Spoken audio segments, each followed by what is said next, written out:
राज्यसभा के सदन के नेता एक सवाल उठाए और वो जो सवाल उन्होंने उठाया था हमारे सदन को कोई संबंध नहीं था, क्योंकि डेमोक्रेसी के बारे में जो राहुल जी ने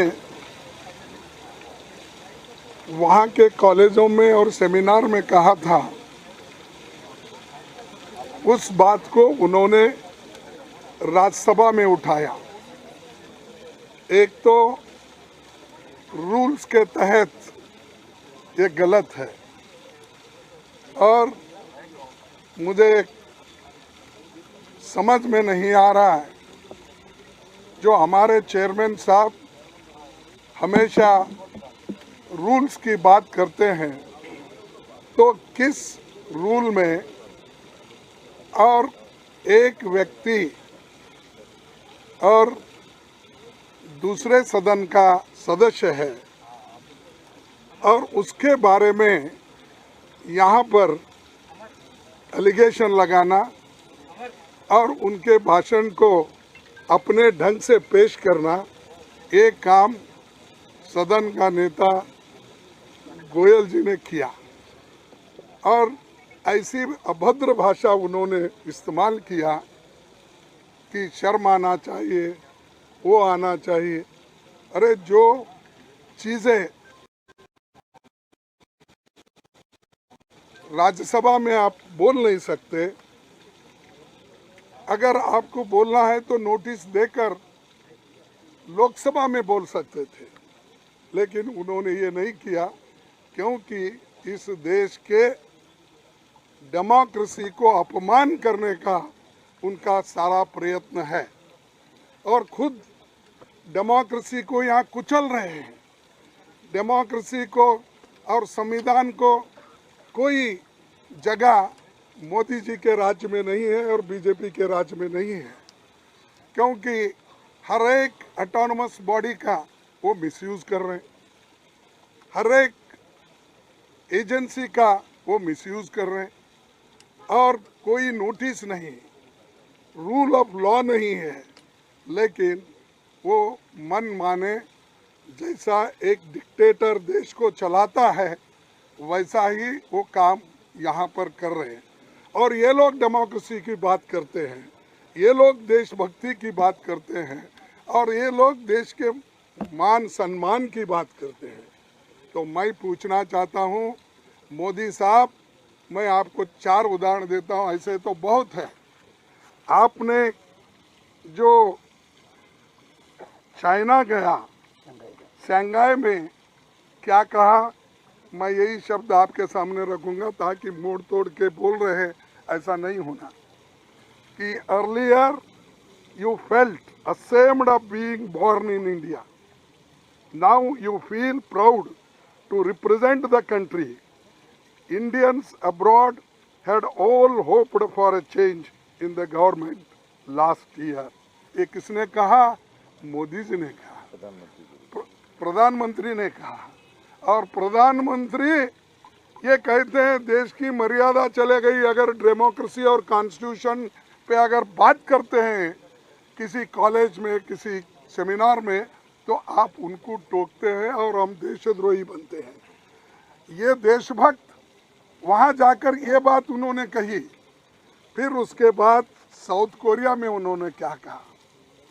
साउथ कोरिया में भी यही कहा, earlier people would lament, they would ask what sin they have committed to have been born in India.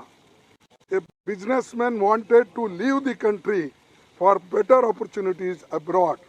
But these people are now saying that they will come back, even if their incomes are lower than in other.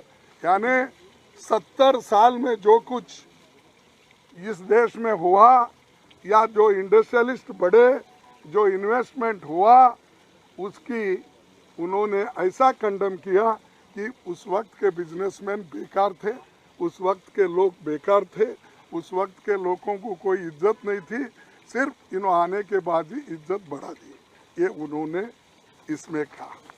फिर उन्होंने और एक बात कही Canada में, उन्होंने वहाँ क्या कहा, देखिए उन्होंने ये कहा कि जिनको गंदगी करनी थी वो गंदगी करके चले गए, पर हम सफाई करेंगे।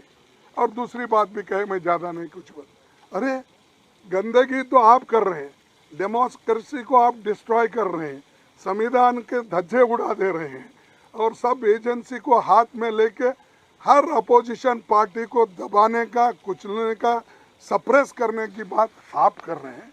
और ये ऐसा है, चोर उल्टा कोतवाल को डांटे, हाँ, उल्टा चोर कोतवाल को डांटे, ये ऐसे हैं, खुद तो डेमोक्रेसी को खत्म कर रहे हैं और डेमोक्रेसी को बचाने के लोग हैं बोल रहे। तो ये कहावत भी है और सबको मालूम भी है।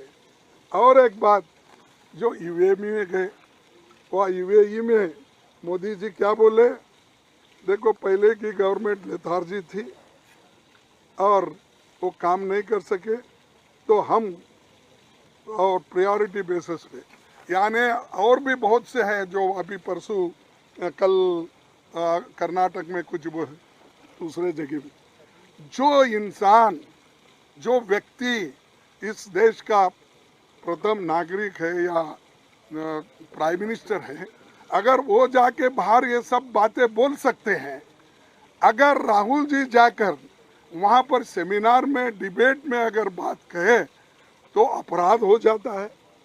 तो ये उनको समझ में आना चाहिए। लोग खुद डेमोक्रेसी को कुचल रहे हैं, वो लोग ये सब बातें कर रहे हैं। इसीलिए आप सभी पार्टी के लोग, हमने यही कहा, देखो भाई आपको ये मसला उठाना भी है, आप उस सदन में उठा सकते हैं जिस सदन के वो सदस्य हैं, इस सदन के वो सदस्य नहीं हैं। तो इसीलिए हम आपके सामने ये बात कहने के लिए सभी पार्टी के नेता, 16-17 पार्टी के नेता लोग आए हैं। और हम क्या डिमांड कर रहे हैं, हम ज्वाइंट पार्लियामेंट्री कमेटी बिठाओ, जेपीसी बिठाओ,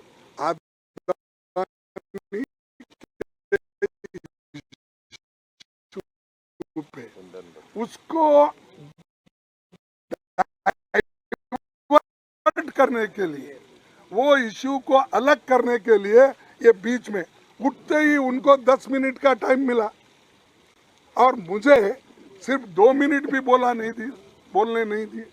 यानी ये क्या है, मैं किसी की कमजोरी नहीं बोल रहा हूँ, ये क्यों ऐसा डिस्क्रिमिनेशन हो रहा है।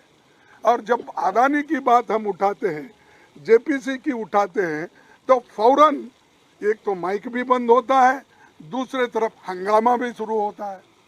ये जो है, इसके लिए आज भी हम जेपीसी डिमांड कर रहे हैं, सब मिलके इसके लिए एक हैं और हम लड़ेंगे इसके लिए।